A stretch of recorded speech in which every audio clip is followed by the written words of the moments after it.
Hello and welcome back to The Hatch. I'm Rosie Murphy. And I'm Sammy Roth. This is the podcast where we talk about Lost. We are so excited this week to have two guest hosts with us, Liz Kelly Nelson and Jen Chaney. Would you guys mind introducing yourselves? Sure, not at all. So I think probably the first thing to say is the reason that we're here talking about Lost with you is because we actually blogged about Lost for 4 years for the Washington Post. We didn't blog about season 1, so excited to get a chance to talk about that today. But that's why we're here. Jen? Yes, what Liz said is accurate. We wrote about every episode of Lost for, I guess it was seasons, 3 to the end, I guess, right? Yep. Yeah,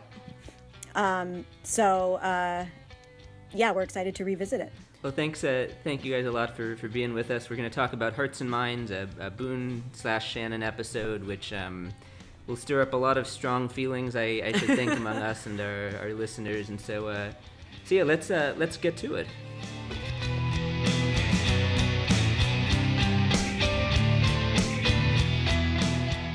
You know, one thing, Jen, I was thinking about, like, as we were preparing for the show is I can't believe that we never went back, like, during a summer hiatus and blogged about seasons 1 and 2. What was wrong with us? I don't know. I mean, I feel like when we were writing about this show, we were constantly thinking about other ways into what was happening at the time. Right. That we never went back. And I also think, like, in the intervening years, the idea of going back and revisiting a show and writing about it has become so much more popular and second nature. But at the time, it probably didn't seem as second nature to us. At least that's my excuse. We usually start with hot takes, just, you know, your hottest take about the episode. So one of you guys want to start? Jen? Sure. I mean, I guess I'll go right to the hottest possible take, which is incest.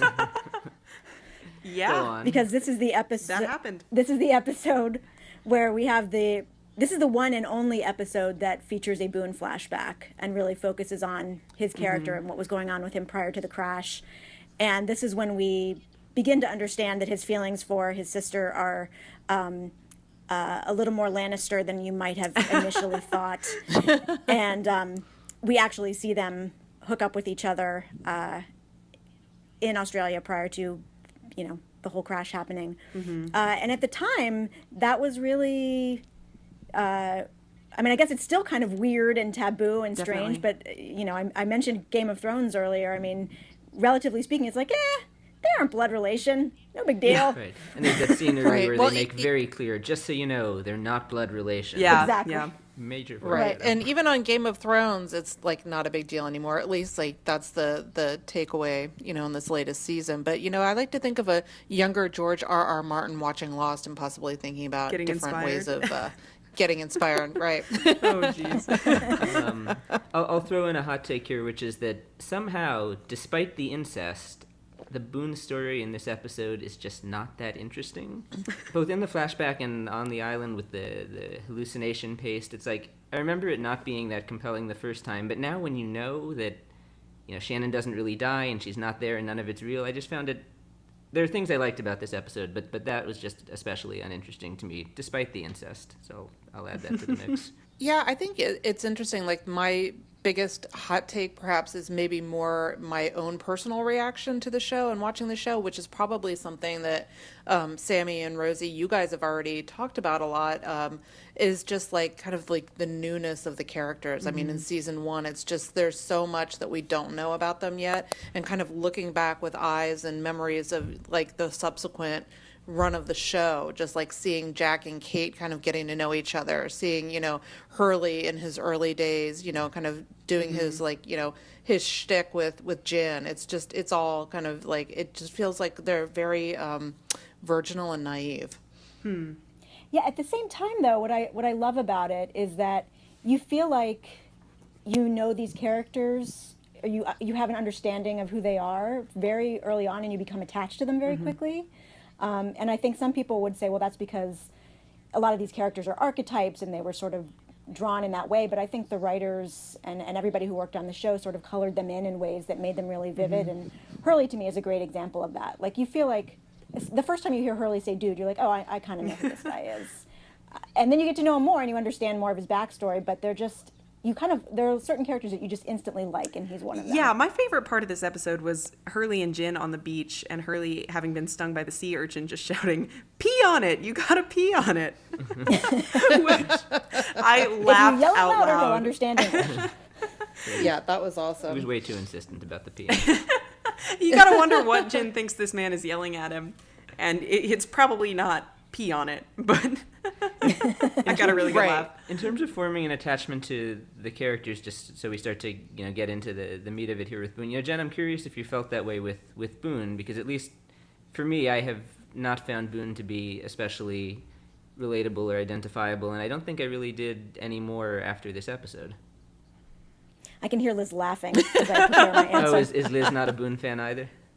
No, I was a Boone fan, but I will just acknowledge that my fandom was probably largely colored by the fact that Ian Somerhalder is extremely handsome. Sure. Right. And exactly. Much of my investment was like, oh, he's good looking. Let's keep I don't want him to die.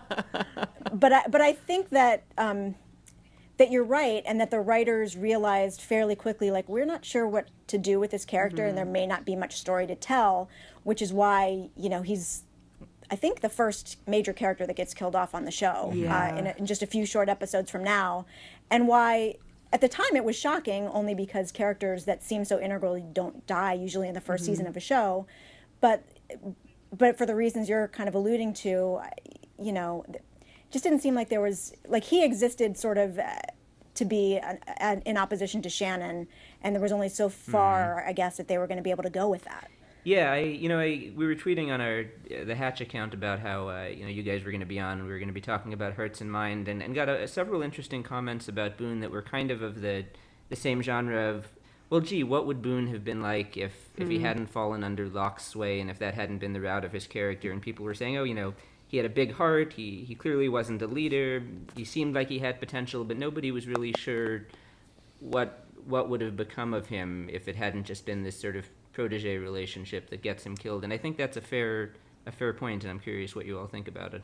Well, it's interesting, Jen, I think it was you who brought up archetypes that these characters fit neatly into, and Boone doesn't really do that for me. I mean, he's sort of this spoiled rich kid who thinks he can buy off, all of his sister's dumbass boyfriends. But he doesn't, like, once he gets to the island, he's trying to break out of that, and he's not really interested in fulfilling the role he's always, sort of socially fulfilled.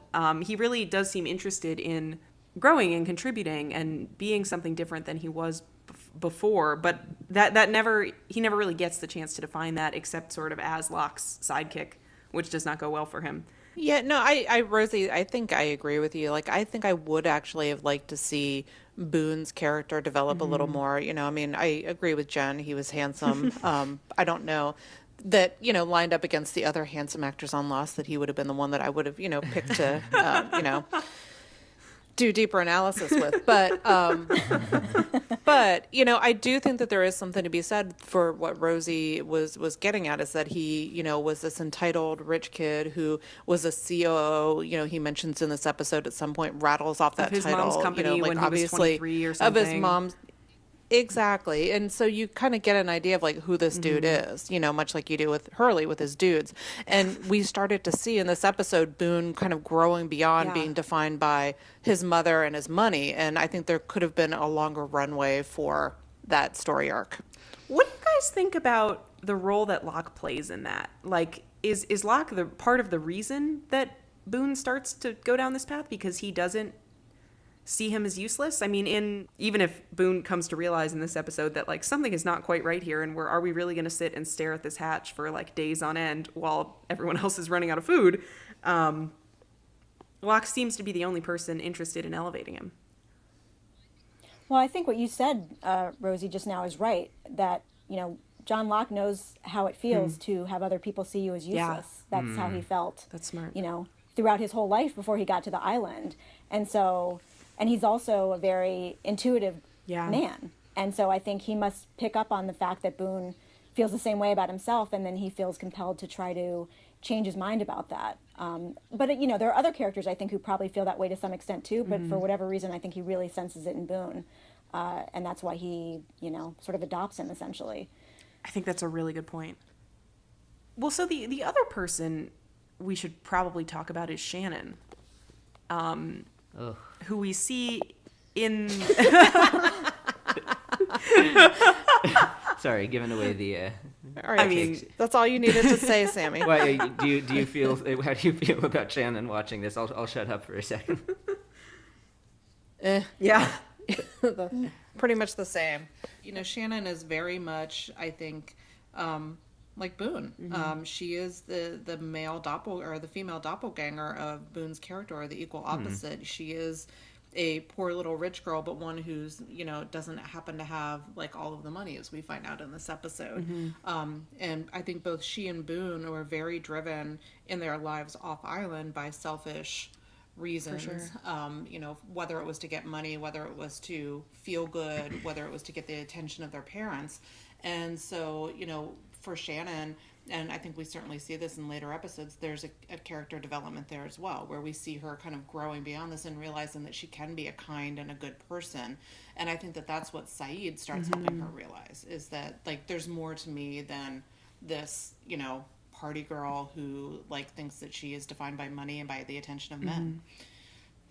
Right. And I think for all the reasons you were just saying, that also goes back to maybe why they decided they didn't need to have Boone, because there were certain things about Boone and Shannon that were very much the same in the sense of coming from some place of where you feel like privileged. I mean, especially in the pilot and the very early episodes, like she's completely like stereotypical white privileged girl, totally out to lunch, only cares about herself. And so I think they saw, you know, that arc ends up playing out for Shannon, and maybe they felt, and I'm totally speculating, but it was going to be too similar to what they would ultimately do with Boone, and they could just do it with this one character.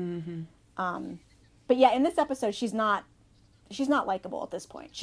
You eventually do start to empathize with her more, but it's not at this point in the story. Yeah, I definitely... We interviewed a couple weeks ago Andrea Gabriel, who played Nadia, and we well, Sammy did, and he talked with her about how at the end of the show, Shannon is in the church with Saeed, seemingly implying that it was the two of them who were meant to end up together and not Saeed and Nadia. And Right.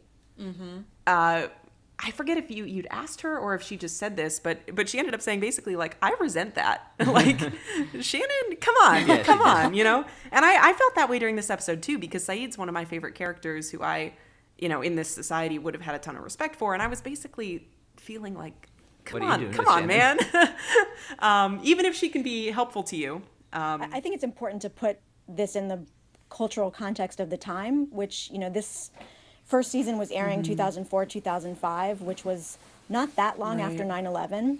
And I still feel like this show is the quintessential post 9/11 show, in that so much about watching it was kind of helping you process your feelings of post 9/11 stuff, for lack of a better way of putting it. And, you know, I wonder to what extent the writers were thinking, you know, to have this Iraqi and have this, the most sort of stereotypical white American girl start to have feelings for him, that was interesting. Yeah. And something that would be maybe very positive in a way for people to see. So I don't know, looking at it in hindsight now, I don't think I really thought about it as much at the time, but in hindsight that feels kind of important. That makes a lot of sense. I think you're right, Jen. I think that probably this helped help people process 9/11 much more than like Flavor of Love and The Apprentice did.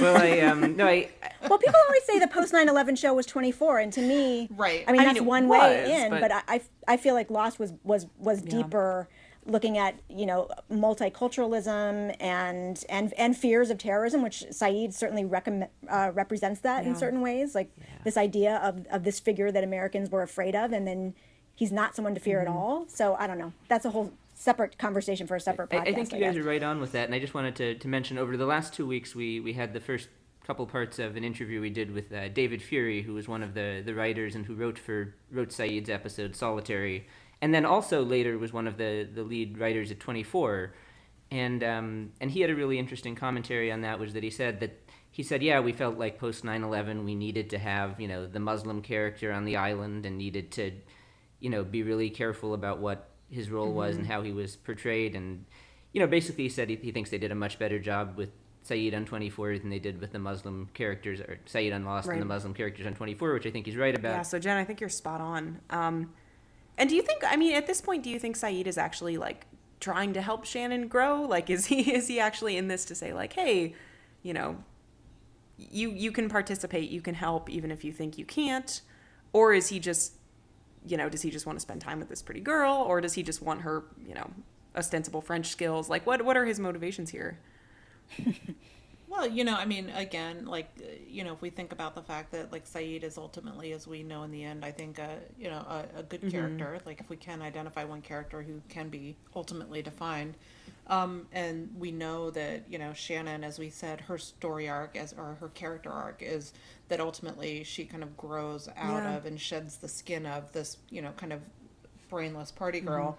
That, yeah, maybe he recognizes that in her and recognizes that there's more there than, you know, than meets the eye. Although, you know, if that's the case, maybe he should have given her a book to read rather than a pair of high heels. But, you know, whatever. Before we get too caught up in, you know, the Shannon growth element here, I just want to make sure we dwell for a minute on how terrible she is in the flashbacks in this episode.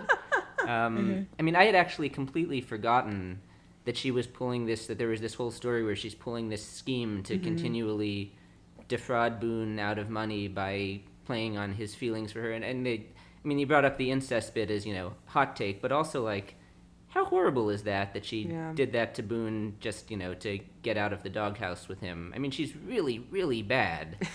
And I just wonder, Jen, I think you mentioned earlier the thing we learned in this episode that, you know, Boone got all of the money that she didn't. And I just wonder if you or anyone else thinks that, you know, that or anything else we learn about Shannon here excuses some of her behavior, or at least explains it, or is she just kind of rotten? I mean, I think it explains it, but it definitely doesn't excuse it. You know, there's the whole kind of taking advantage of his feelings aspect that you just touched on, but then there's the whole fact that she calls him in a panic and says, "Come get me. I'm in Sydney," and then he shows up and she's like, "Oh, are you here?" It's like, what? Yeah. You told him to come get you from a very far distance. And ultimately, he just wants Right. she just wants money from him. Yeah, that's all part of the plan. That was to lure him to Sydney so that they could put their plan in action. Jeez. Yeah, she's pretty despicable. Not much to like there. Thank you, Liz. I agree. You're welcome, Sammy. Glad to validate you. Oh gosh. Yeah, I know she gets better. I'm sure we'll all be sad when she eventually gets killed, but not at the moment. Right. Okay, does anybody have any final thoughts on Boone or Shannon or Locke or Saeed or anybody else? We could also move on to hindsights. Yeah. I mean, we've kind of been doing that the whole time. I am glad that we got to see Walt and Vincent, because you guys have seen them a lot Oh, yeah. probably, but Jen and I are just kind of like helicoptering into this one episode, so it was nice to see their faces. Aw. There was not enough Sawyer, though. But I know there had been No. a Sawyer episode not too long before this one, so that's probably why. Does Sawyer Yes. rank higher on the hotness scale for you than Boone? For me, yes. Well, for Liz, he's number one, I think. He's number one, yeah. He's on my... Number one with a bullet. Yes, number one with a bullet. He was always my choice, but that's also another show. Sawyer actually shows up in the He's just a great flashback character, in this also. episode. Yeah. He gets Yes. like dragged into the police station shouting, which I think is the first time they've done that. Outside of like the airport sequences. Yeah, the first when we start to realize that all these characters met when they were briefly in Sydney. Yeah, and I always loved when they started doing that. It was such a revelation. Like, oh wow, look, I recognize them. They crossed paths, but yet they didn't. And you know, and the more they did that, I just thought it was so It's awesome. wonderful. Yeah. What you know, we started, you know, you guys did the Celebritology blog at the Washington Post, but didn't get to talk about Boone and Shannon because I guess they were both dead before you got to season 3. I guess just I'm really curious, after you got through those 4 seasons of the show, what kind of reaction or response you got from people at the end, because it's you know, we know what we think, but I just, you know, really interested in how after that sort of devoted readership you had, how, you know, what you heard after it ended and how you guys felt. Jen, you want to field that one to start? Sure. I mean, it was really emotional, I have to say. I mean, for all the criticism that the show gets about the way that it ended, and you know, that sort of, they didn't answer any of our questions stuff was very, very much present, as soon as the show was over. But for me, and I think for a lot of people, it was such a personal show in a lot of ways that whether you were disappointed in the finale or the last few episodes, there was this very sense of loss, I think, for people, not only of the show, but I think people who regularly read us, and there were certainly other people that were regularly read during that time. You felt the loss of like, oh, I don't get to go the next morning every day and then read about the show again. So there was a real sense of grief that I know I personally felt, and that I think our readers felt. And we got, a lot of emails and notes from people who read us, like thanking us in this really profound way, which I thought was maybe to some extent was about us, but it was just as much about the show, that it was such a, like I said, emotional experience for people. Right. Yeah, I would agree with Jen. I think that, in the immediate aftermath of the finale, there was just such a, almost like everyone was dumbstruck, because either you were on the kind of on the train where people felt that the finale had somehow blasphemed the entire show and rendered it useless and like unwatchable, and it made people mad that they had, devoted 6 years to it.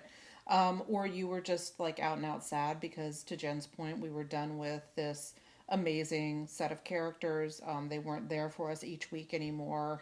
We didn't have this incredible mystery to pick apart, which I think was, again, you can argue it probably from many points of view, but I don't think we've had a show since that has had so much mythology to dig into, and possible different interpretations, which continues to be, to me, genius, and still, I think, fuels a lot of conversations. I think in the immediate aftermath, I was underwhelmed by the finale, and did not feel that it was the best possible way that the show could have ended. I don't know what the best possible way the show could have ended is, and I think that's part of it, but what I've come to grips with in the years since is that it wasn't about the finale. This whole show was about the experience of getting there. It almost doesn't matter how it ended. It was the fact that we had these characters to follow and this mythology to dig into for 6 years. So it was about the journey, not about the destination. And just to piggyback on something you just said, Liz, like, I do think there is still a sense that some people are like, what is the next Lost? Like, I haven't quite found it. Even though there have been shows that have had elements of mystery and that people dissect, to a ridiculous degree. But I think the reason it feels like there's not going to be another is because Lost was really the first show like that landed at a moment when social media was starting to become what it ultimately became, and when people were really using the internet to engage with TV in a way that they hadn't before. And so I feel like there was something uniquely special about when that show was on and just what was happening at the time that made it an experience that you just can't replicate. Even if there is a show that has a lot of the same elements, it won't be the first, and it won't be as special for that reason. Yeah, I think that's I mean, I remember watching, like, after season 2 when they started doing the alternate reality game, like between seasons 2 and 3, and it was, all the stuff with Oliver Hanso and Thomas Middleworth, and it was just like, whoa, what is this? I've never seen anything like this before. But you're right, they can't replicate that that newness. It's gone. Yeah. Well, and that moment, this was pre-Netflix. This was still network. You still had to tune in every week. You had to be actively engaged if you wanted to participate, which we don't really have any. I think Game of Thrones sort of has that, but I think that's probably it. Yeah, you're right. Well, it was a very different time, in terms of like what our consumption options were. And you couldn't like stream it. You couldn't save it for a day, or for like my husband save the entire this past season of Game of Thrones and wait until everybody else is done watching it so you can watch it by yourself and not feel the hype. But it was definitely I think a gentler, simpler time in our TV viewing lives. Yes, the gentler, simpler post 9/11 days. Yeah, sorry, go ahead. Yeah. Right. I mean, I also think that we're so much more even than we were then nichified in terms of the way that we watch TV. So there are certain shows that have a really strong fan base, like Outlander, for example. But it's not... Comes back tonight. Yes, I know. I'm sorry. I was like, I don't want them to know I watched that. Listeners, we're recording this a week or two in advance. We apologize. Right. Sorry. But what's different, and you're right, like Game of Thrones is maybe the only corollary, because so many people watch that, even though it's on premium cable. You know, you get 12 or 13 million viewers watching that night of, and that's what Lost had at the end, which is kind of insane. But, you know, I was looking at the ratings for the first season, and I think this episode that we're talking about was one of the highest rated ones, and it was like, I don't know, I want to say 18, 19, 20 million people watching. And we don't watch TV unless you're talking about the Super Bowl with that kind of everybody's doing this at the same timeness anymore. Yeah. And that's part of it too. Yeah, 20.81 million viewers. My goodness. Wow. This was the one they chose? You just don't get that. Yeah. No, I mean, well, maybe the show They was cared picking about up Boone, steam. okay? But it's funny though, you know, Sammy, a few minutes ago, you said, you know, you were joking that I had alluded to this as a kinder, gentler time in the post 9/11 days. But if you think about it, though, like now, like I mean, in 2005, whenever the show aired, Donald Trump was the star of The Apprentice. oh yeah, I wasn't really joking. Dark humor. Right. No, I would pay $5,000 to be in 2005 again. Right, exactly. Yeah, it was, you know, definitely. Like, I wonder what Lost would be like now if it was a show being made in 2017. Like, how would that dynamic and how would our culture be reflected on this That's island? a really interesting question. It's interesting too, like thinking about how TV has changed and how much more there is. It's like you see a lot of this movement to like basically revive shows like as a streaming service show, like The X-Files. Yeah. You know, I mean, we're seeing like these fan favorites come back. Have you guys thought about like could there be like a second life for Lost? Gosh. I've never thought about that. I thought about it a little. I mean, I think it would definitely involve a new group of people getting stuck on the island. Maybe the same island. Yeah, and then maybe you see connections to like maybe eventually Hurley is discovered as the The Jacob of... Yeah, but I could actually see that. That's an interesting thought. I can see it. I know that Damon Lindelof and Carlton Cuse have said they wouldn't want to be involved, but they're not opposed to somebody else picking up the ball and carrying it forward. Disney loves its intellectual so properties. They do. I'm kind of surprised it hasn't happened already, to be honest. Yeah, I'm surprised too, actually. Somebody needs to get on that. Are you listening, Hollywood Jen? Maybe some influential writer at Vulture could write something about that. Do you know any? Oh, maybe I'll meet someone. Well, you know, there are all of these popular podcasts these days about Lost, so clearly there's still interest in the show. Right. Anyway, I think the question of what would Lost look like thematically in 2017, which I think Liz or Jen, one of you alluded to a minute ago, is just also super interesting. It got me thinking of the theme of live together, die alone, and how that could, really. I mean, I think that would still really be resonant and would play up, but that's probably a conversation we'll want to continue having about what would look different. I think it would look different. Yeah, I know. I mean, yeah, would it be the nationalist versus the the socialist? I don't know. Yeah, would it be Jack versus Sawyer? Would it be Sawyer, we've all got to just protect ourselves and don't care about anyone else versus Jack, unite. Communal. Yeah, that could be super interesting. That's an interesting question. Yep. That would involve Sawyer going. Would Sawyer have voted for Trump? Does Sawyer vote? Oh, good point. good question. I feel like Sawyer probably doesn't vote. Oh, well. Yeah, but yeah, maybe Sawyer doesn't go down the good guy route at all. Maybe that could be interesting. Yep. Gosh. Anyway. So much to talk about, Indeed. so little time. Thank you guys very much for joining us. This is we've enjoyed this. I mean, I can speak for myself. I can't speak for. I've also enjoyed this. It's been a good conversation. I've enjoyed it too. It's been really. This has been really cool. Thank you so much for inviting us. Of course. So glad we could take you down memory lane a little bit.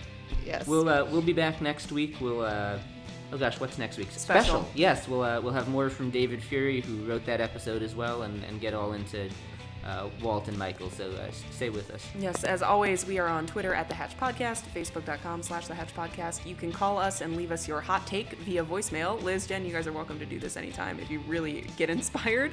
Our number is 9546 Dharma.